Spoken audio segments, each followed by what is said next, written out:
Nueva Inglaterra, 1735. Una serie de colonias aisladas sobre la costa atlántica se estaban uniendo lentamente para formar lo que luego sería América. En la iglesia congregacional de Northampton, Massachusetts, comenzó un reavivamiento que pronto provocaría el gran despertar. El joven y elocuente ministro de Northampton, Jonathan Edwards, hablaba acerca de una nueva religión de la experiencia. Ponía énfasis en una infusión especial de la gracia divina, como señal de la salvación. Y los sermones de Edwards inspiraban a muchos de sus feligreses. Cientos se convirtieron, pero daría la impresión de que un aspecto de su enseñanza paralizó al resto por el temor. Habían caído presos de una atadura espiritual que continúa inmovilizando a muchos hasta el día de hoy. Toma tu Biblia y en un momento más regresaré para que la estudiemos juntos y veamos qué nos dice acerca de la predestinación.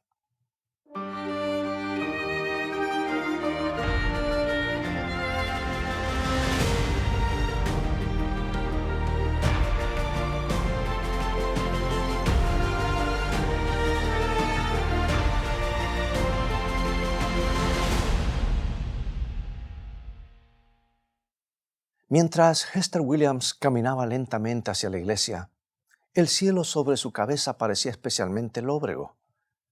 Hacía frío en Northampton. Hester avanzaba con dificultad sobre la capa de medio metro de nieve.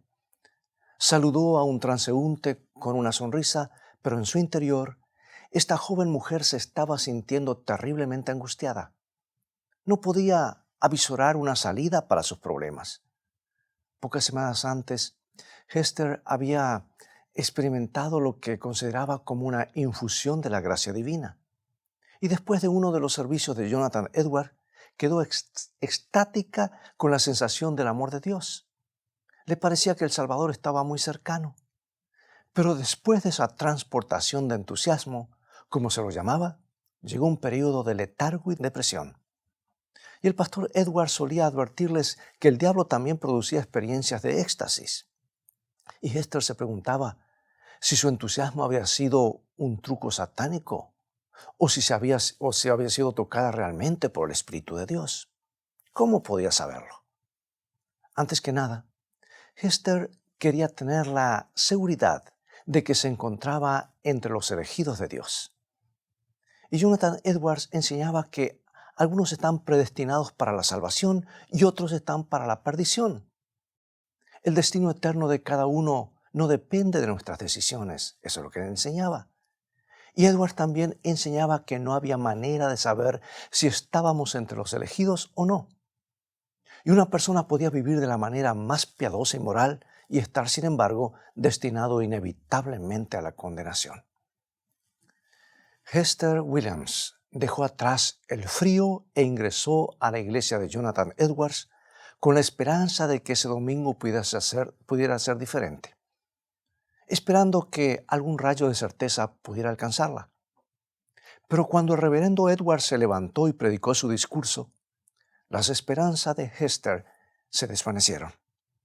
Edwards estimuló a la congregación para adherir a todos los requerimientos de la vida cristiana, pero solo para estar seguros de una cosa, que no habían cometido ningún acto que les impidiera llegar al cielo. Y el ministro resumió su posición con estas palabras. Él dijo: es mucho mejor alimentar la posibilidad de ser salvos que la certeza de la perdición.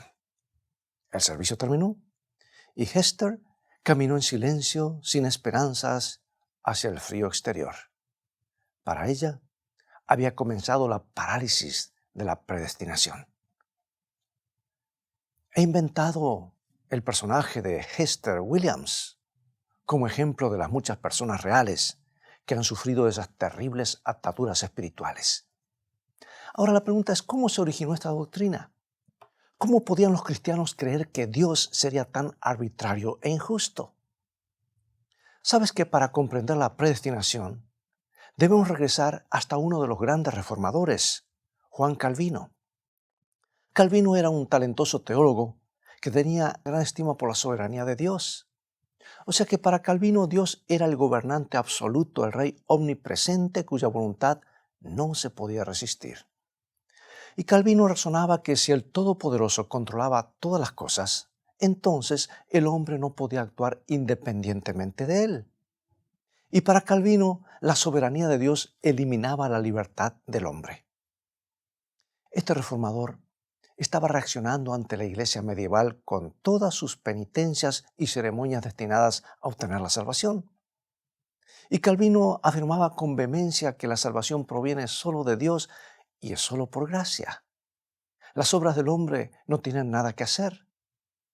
Pero ese encomiable énfasis en la gracia de Dios llegó a excluir la decisión del hombre.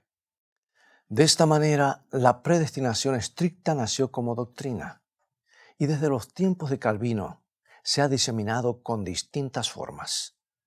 Pero la parálisis espiritual parece ser el resultado inevitable. La gente comenzó a comprender que si el destino ya está decidido, no tiene mucho sentido tratar de modificarlo. ¿Por qué luchar? ¿Por qué pelear contra el pecado? El resultado ya está determinado. ¿Y para qué orar? Cuando el hijo de Jonathan Edwards cayó enfermo con una fiebre intensa, se vio obligado a orar por misericordia, pero solo porque ese era su deber. Un contemporáneo de Edwards, llamado Benjamin Franklin, vio la incongruencia de esto. Razonó que si todas las cosas estaban ya decididas, la oración era un absurdo inútil. La creencia en una predestinación rígida también ayudó a demorar el comienzo del movimiento misionero moderno en el siglo XIX. Los que pensaban que Dios ya había elegido a sus escogidos no vieron razón para preocuparse porque no hubiera elegidos en la India o en la China. Y el impulso del Evangelio se paralizó. La oración se paralizó. El crecimiento cristiano se paralizó. Es que, amigos, la predestinación paraliza. Pero lo que es más trágico es que quien niega las promesas explícitas de las Escrituras es justamente este concepto de la predestinación. Veamos algunos textos muy claros. El apóstol Pablo es claro referente a esto. Él escribió a Timoteo en la primera carta, capítulo 2, versículos 3 y 4, lo siguiente. Porque esto es bueno y agradable delante de Dios nuestro Salvador, el cual quiere que todos los hombres sean salvos y vengan al conocimiento de la verdad. Y Juan es muy claro en esto también. ¿No dice San Juan 3:16? Tú lo conoces de memoria. Porque de tal manera amó Dios al mundo que ha dado a su Hijo unigénito, para que todo aquel que en él cree no se pierda, mas tenga vida eterna. Y Pedro también es muy claro.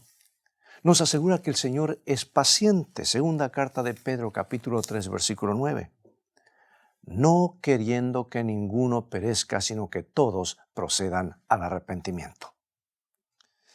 Nos da la impresión de que Dios haya predestinado a algunos para salvación y a otros para su perdición.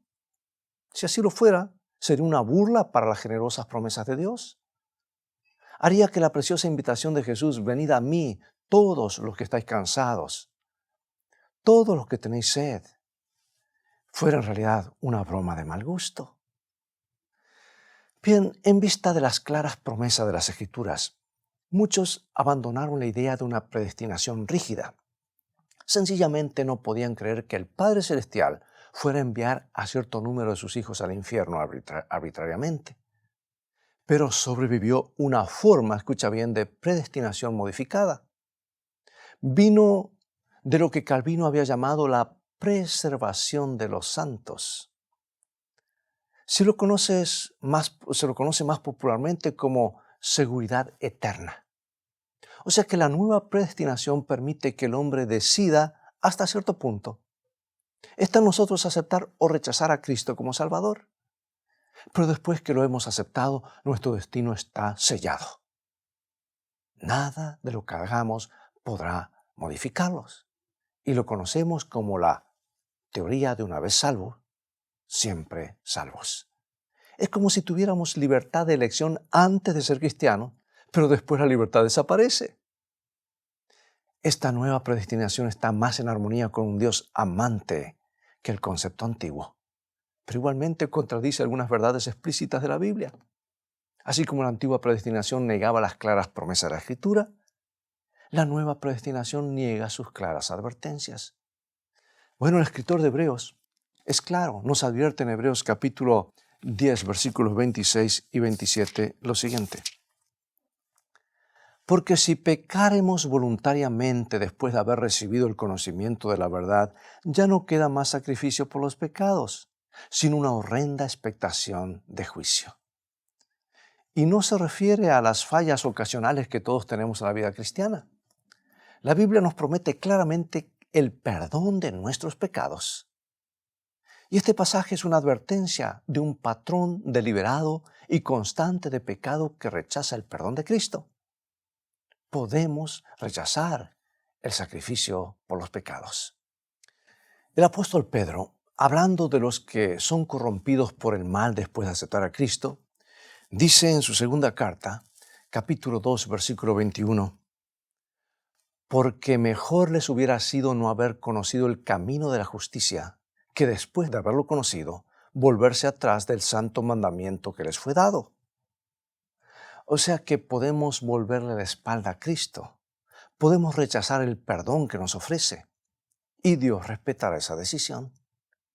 Si creemos que nuestro destino como cristianos está sellado, ¿qué hacemos con todas las exhortaciones del Nuevo Testamento a aferrarnos a nuestra fe y perseverar hasta el fin? Pierden todo significado. Las advertencias más serias de la Biblia para que no nos apartemos carecerán de sentido. Pero la nueva predestinación nos da un poco más de seguridad que la antigua, pero al final nos conduce a la misma clase de parálisis espiritual. Si nuestro estatus celestial está garantizado sin importar las decisiones que hagamos, ¿qué sentido tiene decidir por el bien? Si después de aceptar la salvación nuestra fe ya no puede afectar nuestro destino, ¿por qué luchar para mantener el foco en Cristo?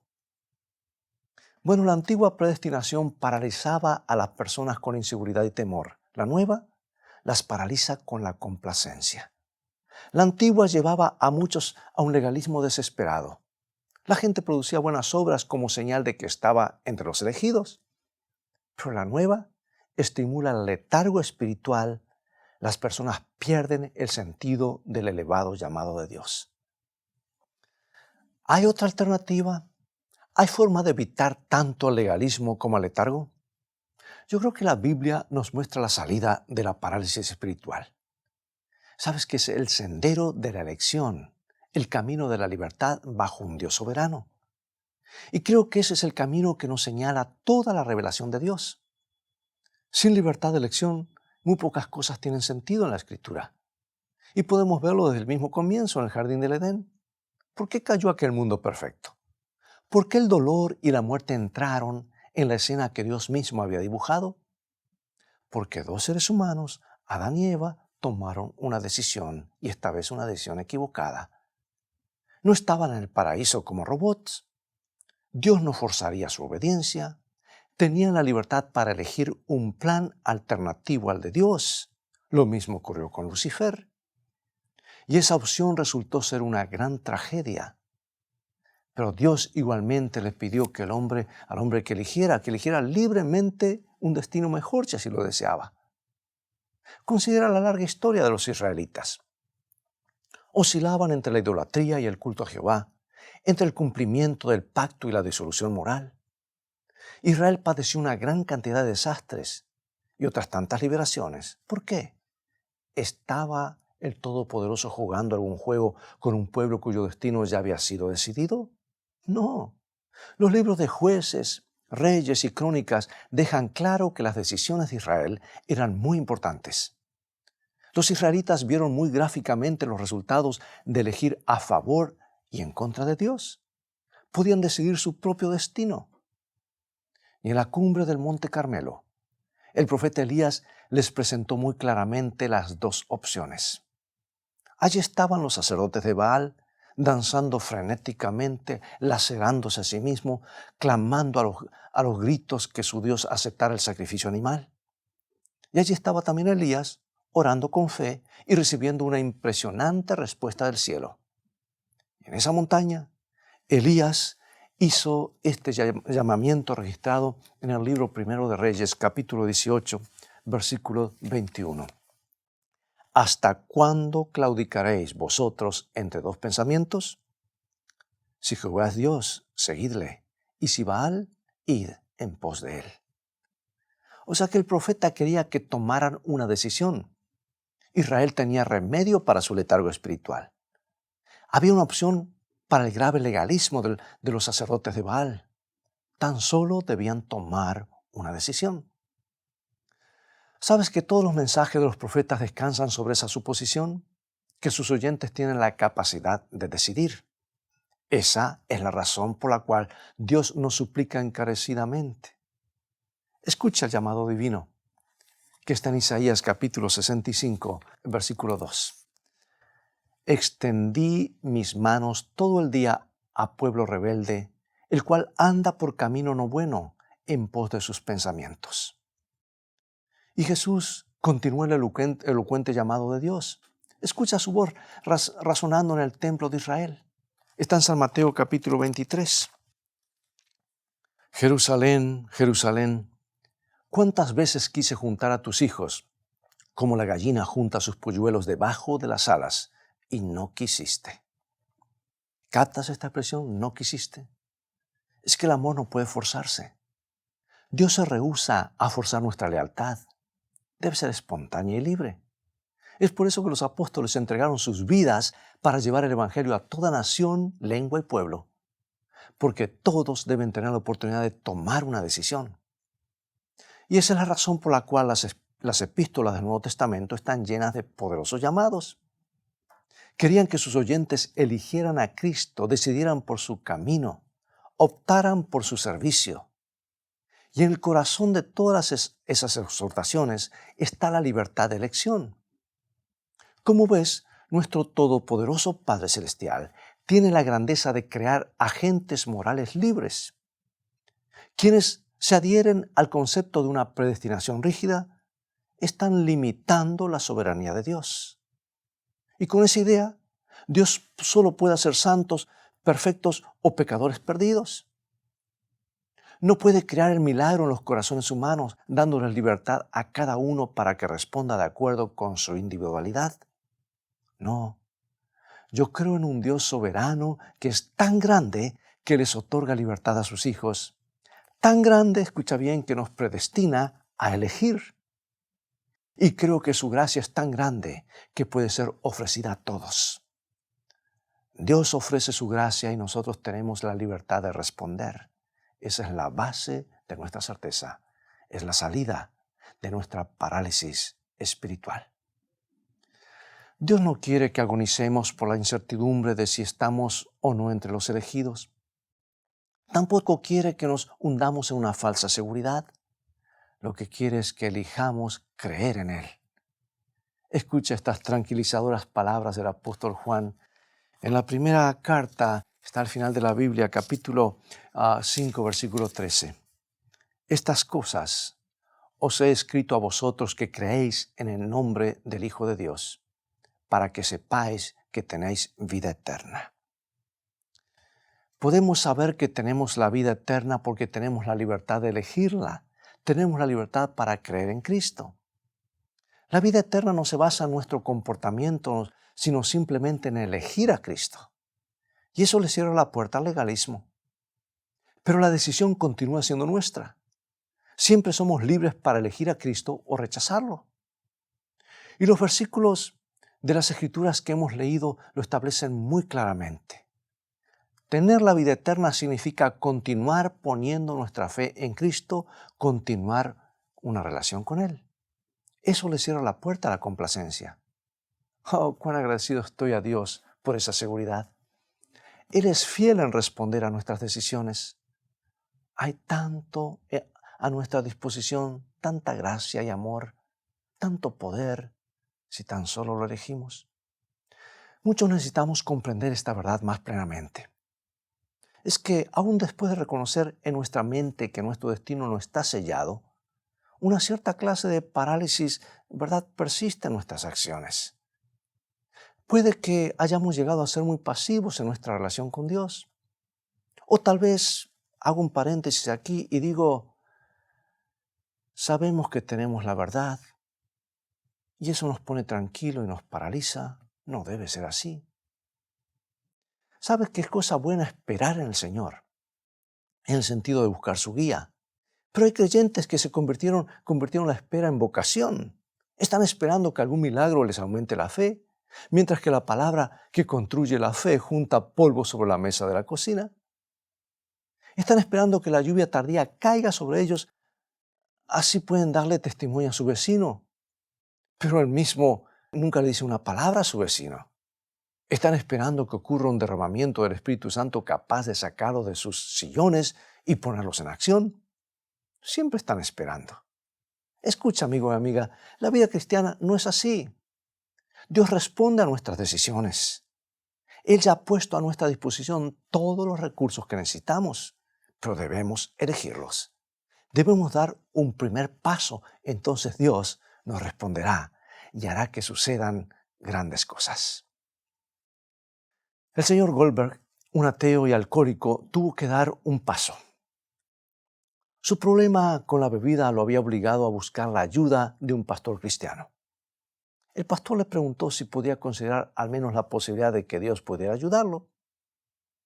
¿Estaría dispuesto a reconocer su falta de fe e iniciar una experiencia con la oración? Goldberg fue confrontado con una elección.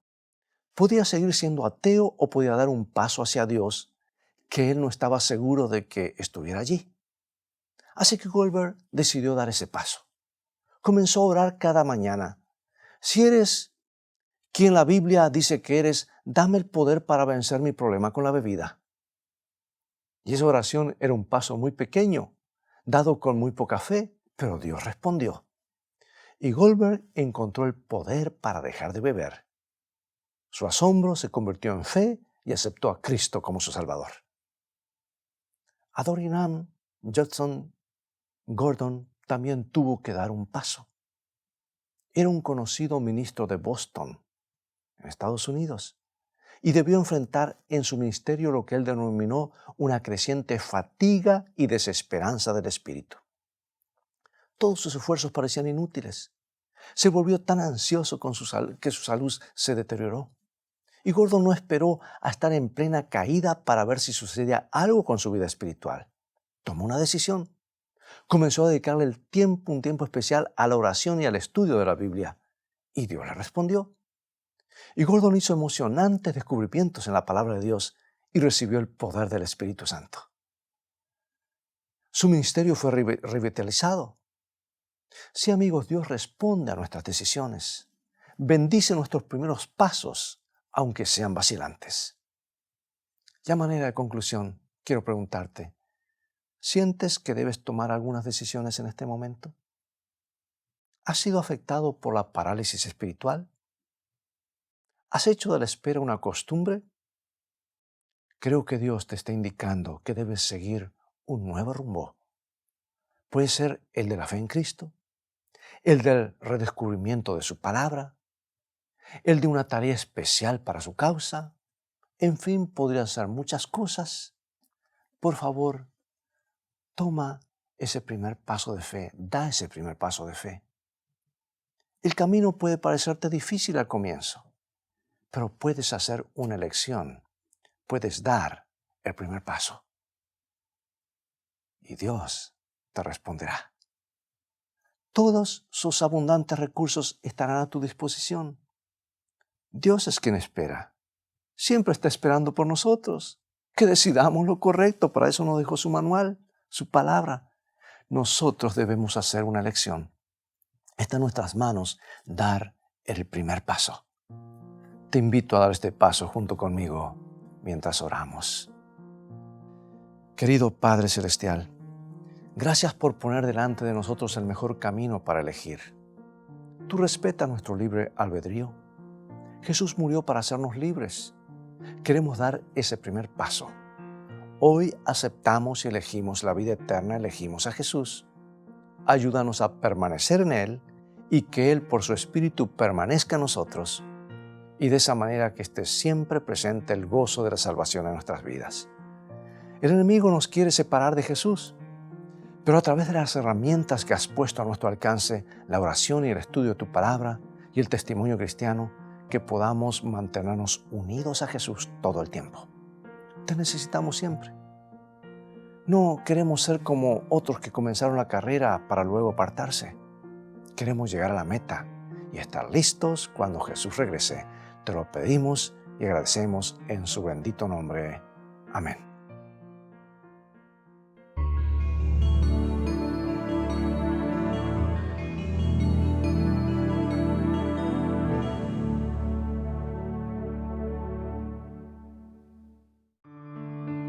Nuestro Padre Celestial está esperando derramar sobre nosotros la plenitud de sus bendiciones. Es privilegio nuestro beber abundantemente en las fuentes del amor infinito. Qué extraño que oremos tan poco. Dios está pronto y dispuesto a oír la oración sincera del más humilde de sus hijos. ¿Por qué han de ser los hijos e hijas de Dios tan remisos para orar? Cuando la oración es la llave en la mano de la fe para abrir el almacén del cielo, en donde están atesorados los recursos infinitos de la omnipotencia.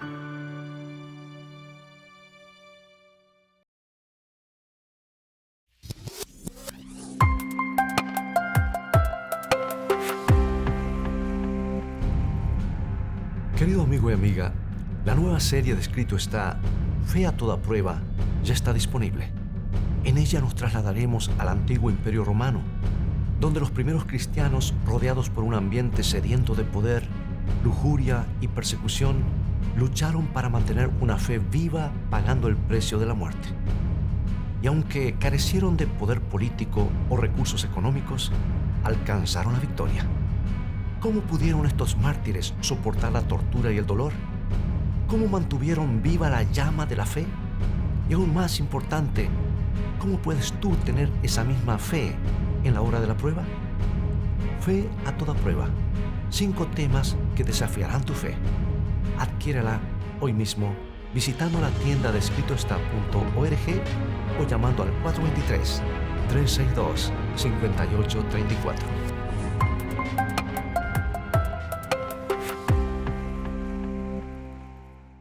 El tiempo ha pasado rápidamente y llegó el momento de despedirnos. Te animo a que continúes tu estudio de la Biblia. Visítanos en nuestro sitio de internet escritoestá.tv, donde encontrarás una variedad de estudios bíblicos y materiales que te ayudarán en tu caminar diario con Jesús y te fortalecerán en tu vida cristiana, como también podrás ver los otros programas anteriores que hemos presentado. Dios te bendiga y te guarde. Y recuerda, escrito está, no solo de pan vivirá el hombre, sino de toda palabra que sale de la boca de Dios.